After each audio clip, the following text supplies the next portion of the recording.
السلام عليكم ورحمة الله وبركاته. بعد ما شفنا الحلقة الأولى انتهت على اللقطة بتاعت تومي وهو في السجن عند مايكل وبيحذره من العم جاك نيلسون اللي هيعمله فيه لأنه هو راجع لندن هو ومراته. وزي ما شفنا تومي ادى لمايكل ورقة من الرئيس الأمريكي فيها شوية تحذيرات لنيلسون، وطبعا تومي هدد مايكل إن هو محدش عارف يخرجه من السجن دوت غيره هو بس. طبعا ده نرفز مايكل جدا بعد ما عرف إن مراته راجعة مع جاك إنجلترا، راجعين في نفس الوقت اللي تومي راجع في إنجلترا بالظبط. وبنشوف إن تومي راجع البيت بتاعه تاني بعد رحلة طويلة جدا ما فيهاش نوم، وهو راجع بيكون بيفتكر الكلام بتاعت بولي وهي بتقول له خلي بالك من الاسره بتاعتك وممكن في حد يموت منهم، وبالفعل هي الوحيده اللي من الاسره اللي ماتت وكانت غاليه عليهم جدا. بيرجع تومي عند القصر بتاعه بيلاقي اولاده ابنه وبنته ومراته ليزي وبيسلم عليهم وبيحضنهم كلهم، بيكون مبسوط ان هو شافهم من تاني ورجع لهم تاني وكانوا بسلام. لكن تومي بيقرر ان هو ياخد بنته ومراته وابنه ويروح عشان يعمل عمليه فحص لبنته من الحاجات اللي هي بتشوفها والتخيلات اللي بتجيلها دي. بس يا ترى بنته هتطلع سليمه ولا مش هتطلع سليمه؟ يلا بينا نشوف الحلقه التانيه بتتكلم عن ايه. يلا بينا.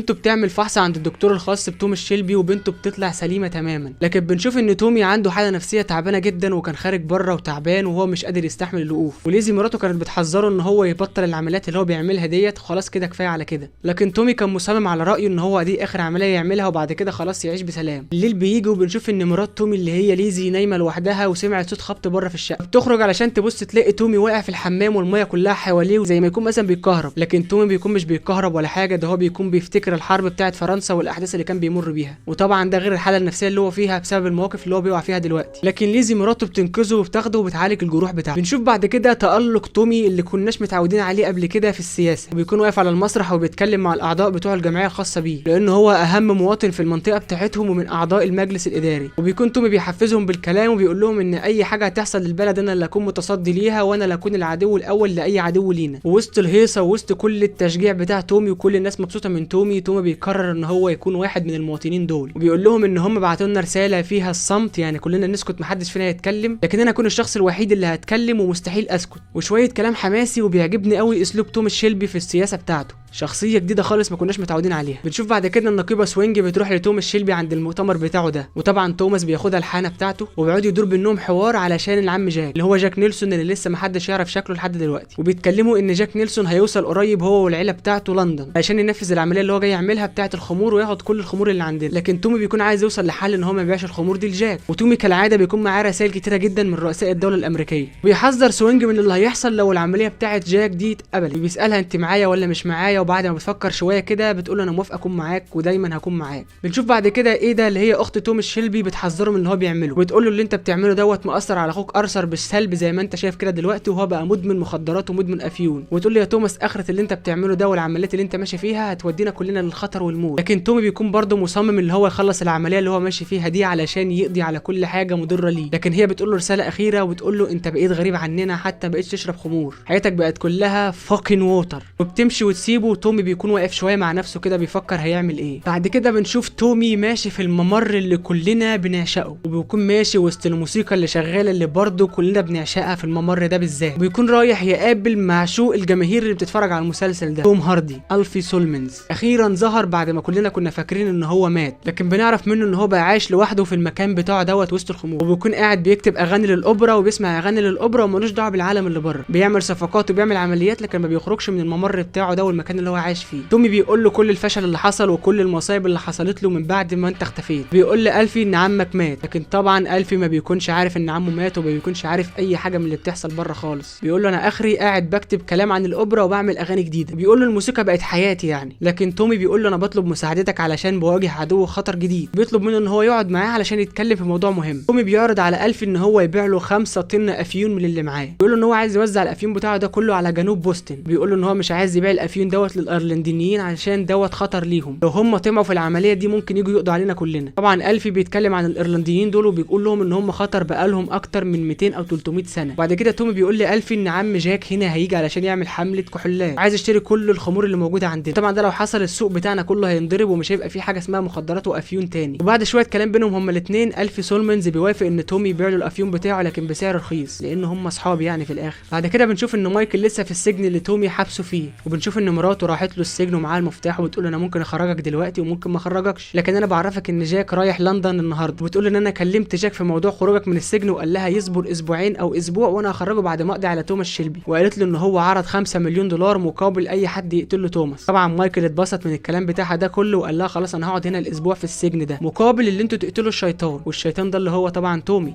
بنشوف بعد كده ظهور موزلي وبيكون بيظبط المؤتمر اللي هو هيعمله تاني لان هو خلاص هيتعين رئيس للوزراء، وبعد ما مراته ماتت بنشوف ان هو معاه عشيقته الجديده ويكون عامل حفله كبيره جدا فيها مؤتمر كبير جدا وناس كتيره جدا. بيكون من ضمن الناس اللي مدعوه للحفله دي هو توماس شيلبي ومراته واخوه ارثر. بيدخل تومي وسط الناس وفي ناس كانت بتشتم في تومي وناس كانت بتنجد في تومي، في شويه ناس من صحافه وجرايد معينه كانت بتسال تومي على بعض الاسئله المهمه. طبعا ليزي اللي هي مرات تومي كانت بتحذره من اللي هو بيعمله دوت وبتقول له بلاش نكمل في العمليه دي، وكانت بتقول له نرجع ونعيش حياتنا في سلام احنا مش ناقصين فلوس يعني، لكن هو برده كان مصمم على رايه ان هو يخلص العمليه دي بالذات. شوف بعد كده ارثر اخو تومي عامل قلق كبير جدا في المكان وهو داخل، وبنشوف ان حالته لسه صعبه زي ما هي بسبب الافيون اللي هو بياخده. طبعا السبب في الموضوع ده كله هو تومي اخوه. تومي بيخليه يغير لبسه وبيضربه علشان يفوق من اللي هو فيه، وبيطلب من المساعد بتاعه ان هو يوصل ارثر للبيت علشان اللي هو بيعمله ده ما ينفعش، لكن بيطلب منه مساعده ان هو يفوق بس لمده اسبوع او اسبوعين لحد ما يخلص العمليه دي وبعد كده يرجع طبيعي تاني. عايز تشرب براحتك، عايز تسكر براحتك، عايز تبهدل نفسك براحتك. وانا بصراحه مش عاجبني اداء ارثر الموسم دوت لان هو كده مش عاجبني بسبب الحاجات اللي هو بيعملها. يعني فين ارثر اللي احنا عارفينه كل الاجزاء اللي فاتت اللي في ظهر تومي على طول وفي اي حاجه دايس فيها؟ تنزل حبيبه موزلي وبتقدمه اللي هو يبقى رئيس الوزراء الجديد، طبعا بتبص لتومي نظره غريبه جدا كده ما بيكونش فاهمين النظره دي وراها ايه. بعد كده بنشوف ان موزلي وتومي ان هم اصدقاء زي ما كلنا عارفين وبيعرف مراته على تومي، لكن طبعا زي ما احنا عارفين ان تومي كان عايز يغدر بموزلي من الموسم اللي فات، طبعا ده بعد ما عمليه الغدر بتاعته فشلت. لكن تومي بيطلب من موزلي ان هو يقعد في مكان هادي علشان يتفقوا على العمليه الجديده، لكن موزلي بيقول له ان مراتي هي اللي ماسكه دلوقتي كل العمليات بتاعتي وما ينفعش اسيبها لوحدها. فبيقرر موزلي يروح هو وعشيقته اللي هي مراته، وتومي بيروح هو وليزي اللي هي مراته برضه. تومي بيدي لموزلي شويه رسائل زي ما بيديها لكل الناس اللي بيقابلها. الرسائل دي بتكون من الرئيس الامريكي وبيكون معرفه ان العم جاك جاي لندن علشان يعمل حمله المخدرات اللي هو عايز يبيعها وياخد مقابلها حمله الخمور، وبيطلب من موزلي المساعده ان هو يبقى معاه ظهر في ظهر بسبب العمليه اللي جاك عايز يعملها دي. بس بيحصل خلاف بين ليزي وبين عشيقه موزلي وبيحصل بينهم كده مشكله، لكن ليزي بتمشي. موزلي بيوافق على العمليه بتاعه تومي وان هو يساعده، لكن بيقول لتومي عرف مراتك هي بتتعامل مع مين، بيقول له عرفها ان هي عملته ده غلط وما تعملش كده تاني. بعد كده بنشوف تومي رايح لواحد واقف بظهره في كنيسه كبيره جدا وبنعرف ان ده نيلسون، بس يا ترى ده نيلسون اللي هو جاك نيلسون اللي احنا عارفينه وبنسمع عنه، ولا ده نيلسون واحد تاني احنا اول مره نشوفه ومش هنبقى عارفين قصته ايه؟ بس اظن دوت مش هيطلع نيلسون اللي احنا مستنيينه، وان جاك نيلسون ده يطلع حاجه اكبر من كده. بنشوف ان نيلسون بيتكلم مع تومي عن حياته اللي فاتت وبيعرف تومي بنفسه، بيقول لتومي ان هو جاي هنا بخصوص عمليه الكحولات اللي هو عايز يشتريها هي والمخدرات، لكن تومي بيعرض عليه ان هو يبيع الافيون في بوسطن، لكن طبعا نيلسون بيكون رافض ان هو يعمل العمليه بتاعه تومي دي، وبيقول له بعد الحروب اللي حصلت وبعد عمليات القتل اللي حصلت بسبب الافيون اللي انت بتبيعه ده انا مش هينفع اوافق على العمليه بتاعتك. لكن تومي بيقول له الخمور والكحولات دي بتخلي الناس تسكر وتغيب عن العقل، لكن الافيون بيخلي الناس دماغها تشتغل وتبقى فايقه. لكن نيلسون بيقول له في امريكا بنحب الخمور اكتر من الافيون والعمليه بتاعتي هتتم يعني هتتم، وبيقول له ان انا عندي مصانع كتيره جدا هناك بنعمل فيها خمور، بس انا سمعت ان الخمور اللي عندك في لندن هنا جميله ومفعولها اقوى من الخمور الامريكيه. طبعا تومي بيقول له انا عندي برضو مصانع بعمل فيها خمور وبعمل فيها كل حاجه بس انا بطلت الخمور دي من زمان. لكن تومي بيتفق مع نيلسون اللي هو يسلمه شخص قريب من تشرشل اللي احنا عارفينه في الاجزاء الخمسه اللي فاتوا، بيقول له انا اسلمه لك وتبقوا انتوا الاثنين لوحدكم وتقتلوا او تتصرف فيه براحتك مقابل ان انا ابيع الافيون بتاعي في جنوب بوسطن اللي انا عايز ابيع فيها العمليه بتاعتي. نيلسون بيكون معجب باداء تومي، بيقول له انا ممكن افكر في الموضوع بتاعك دوت وبيسيبه ويمشي. بنشوف بعد كده ليزي اللي هي مرات تومي بتدور على بنتها، بتكون بتنادي على بنتها ومفيش حد بيرد. بتدخل المكتب بتاع تومي بتلاقي فيه شويه رسومات مرسومه عن طريق بنتها روبي، والرسومات دي بتكون غريبه عامله زي شويه شغابيط كده. طبعا بتخش اوضه بتلاقي روبي قاعده وحالتها صعبه جدا، وبتكون بتخرف بالكلام وبتقول لها انا شفت الراجل الرمادي، وتقول لها الراجل الرمادي جاي علشان ياخدني وجاي علشان يقتل بابا تومي. طبعا ليزي بتكلم الدكتور الخاص بروبي علشان يجي يلحقها من العمليه اللي هي فيها دي ومن الحاله بتاعتها الصعبه دي. على الجنب التاني بنشوف ان تومي في مجلس النواب بتاعته بيكون بيعرض المشكله اللي عنده وحلها، وبيكون في شويه اعتراضات من بعض الاعضاء بتوع المجلس. وطبعا ليزي بتكون عماله تتصل على تليفون تومي بتحاول توصل له علشان تقول له على بنته، لكن تومي طبعا في المجلس ومش سامع حاجه. وبعد شويه كلام من تومي في المجلس كل الاعضاء بتوافق على اللي تومي بيقوله، كلهم بيأيدوا كلام تومي وبيوافقوا ان هم يبقوا في ظهره. الدكتور بتاع روبي بيروح القصر بتاع تومي وبيلاقي ان روبي بتنزل دم من بقها، وطبعا درجه حرارتها بتكون عاليه جدا وليزي عايزه توصل لتومي باي طريقه. تومي بيكون ماشي من المجلس وبيلاقي واحد بيديله رساله مهمه وبيقراها ما بنكونش عارفين محتواها ايه، لكن تومي بيدخل المكتب بتاعه في المجلس وبيلاقي واحد مستخبي جوه بيكون بيضرب تومي وهو بيضرب الراجل ده اللي هو بيضربه بيفتكر الموقف بتاع حرب فرنسا وهو بيضرب نفس الشكل بتاع الراجل بالظبط، لكن طبعا تومي بيقتله بالسكينه وبيعرف ان ده كله كانت تهيؤات بسبب حاله تومي النفسيه اللي مش كويسه. تومي بيلاقي اخيرا التليفون بتاع مكتبه بيرن وبتطلع ليزي مراته تقول له ان بنته حالتها صعبه جدا وممكن تموت في اي لحظه والدكتور عندها هنا، وبتقول له ان هي لسه بتتكلم عن الراجل الرمادي اللي هو بيجي لها في الاحلام. وليزي بتقفل التليفون وتومي بيكون في حيره كبيره جدا وبيكون خايف على بنته جدا.